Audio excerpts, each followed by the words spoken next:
여러분의 궁금증을 풀어드리는 건강 토크 나닥의 MC 나누리입니다. 관절 주치 나닥의 나기태 부원장입니다. 와우! 본격적으로 저희가 사연 읽으면서 네. 이제 한번 건강 토크 이어나가도록 하겠습니다. 걸을 때마다 무릎이 시큰거리고 아파서 사연을 보냅니다. 어디에 부딪히거나 다친 것도 아닌데 갑자기 무릎이 아프기 시작했습니다. 의자에 오래 앉아있으면 오른쪽 무릎이 아프고 뚝뚝 소리도 납니다. 찾아보니까 연골연화증 증상이라는데 선생님, 저 아직 22살이거든요? 이렇게 젊은데 벌써 무릎이 아플 수도 있나요? 근데 네. 원래 무릎은 나이가 들면서 좀 아픈 질환으로 제가 알고 있는데 그렇죠. 혹시 부원장님께서 보시기에는 이분이 정말 연골연화증이 맞을까요? 환자분 증상을 봤을 때는 연골연화증일 수도 있지만 제 생각에는 추벽증후군일 가능성도 꽤 있어 보여요. 추벽증후군이 연골연화증이랑 좀 약간 증상이 비슷한가요? 증상이 정말 비슷합니다. 우리 병원 같은 경우에는 저희가 MRI도 찍을 수 있고 검사도 여러 가지 할 수 있어서 어느 정도의 감별이 가능해요. 하지만 MRI가 없는 병원에서는 정형외과 전문이라고 하더라도 정확한 진단이 어려울 수 있습니다. 그만큼 비슷해요.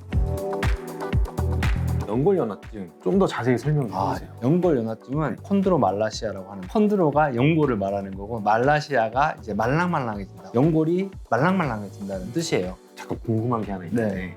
원래 연골이 네. 살짝 말랑말랑하지 않나요? 원래? 그 강도가 중요해요. 연골이 이제 관절경으로 수술을 할 때 탐색제라고 하는 이렇게 쇠막대기로 이렇게 눌러보거든요. 그때 약간의 탄성이 있어야 돼요. 누르면 살짝 밀려나는 느낌 이런 게 있어야 되는데 연골연화증이 생긴 분들은 그게 없어요. 트램폴린도 탱탱하잖아요. 이렇게 뛰면 근데 이게 나사가 몇 개 풀린 거예요. 반이 약해져 있어요. 그래서 물렁물렁한 느낌이 들죠. 구독, 좋아요, 알림 설정. 부원장님께서 이 사연자분의 사연을 듣고 추벽증후군이 아닐까라고 말씀하셨어요. 그렇죠. 예. 그럼 이 추벽증후군에 대해서도 한번 설명 좀 부탁드릴게요. 우리 무릎은 태어날 때 세 가지 구획으로 나눠져서 처음에 만들어지거든요. 그 구획이 나눠지는 게 추벽이고 그 구획에 나눈 추벽이 자라면서 흡수돼야 되는데 무릎 안쪽에 있는 게 남아버린 거예요. 있는 것 자체로 문제는 되지 않는데 어떤 원인에 의해서 그게 많이 자극을 받거나 그러면 그게 붓고 염증이 생기고 그 과정에서 점점 자극을 많이 받게 되면 딱딱한 조직이 돼버려요. 그러면 이제 제거를 해줘야 돼요. 이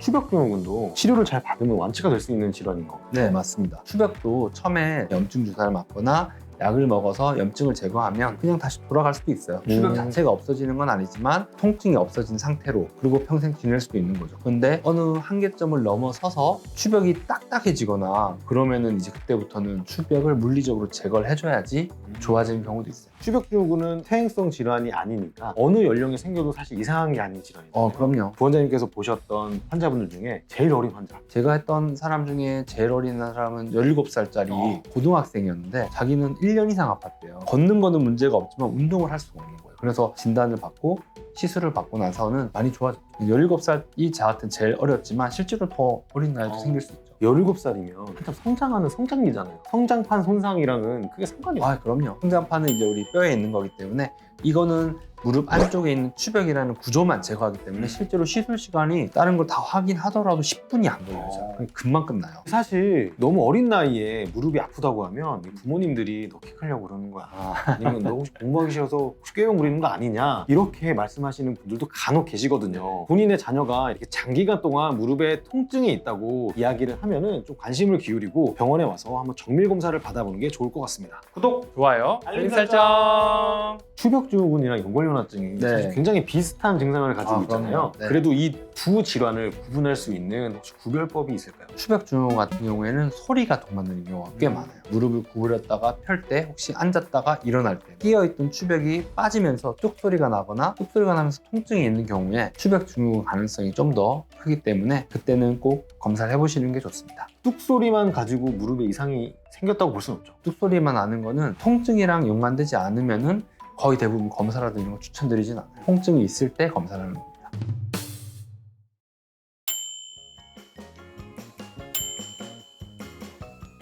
나기태 부원장님을 모시고 연골연화증과 추벽증후군에 대해서 이야기를 나눠봤습니다. 제가 가진 모든 정보를 다 탈탈 털리고 가는 느낌입니다. 여기 좀 남아있는 것 같은데요? 아니 좀 덜 터진 것 같은데? 여러분께 전달해드린 건강 정보가 유익하셨다면 구독과 좋아요. 알림 설정까지 건강하세요.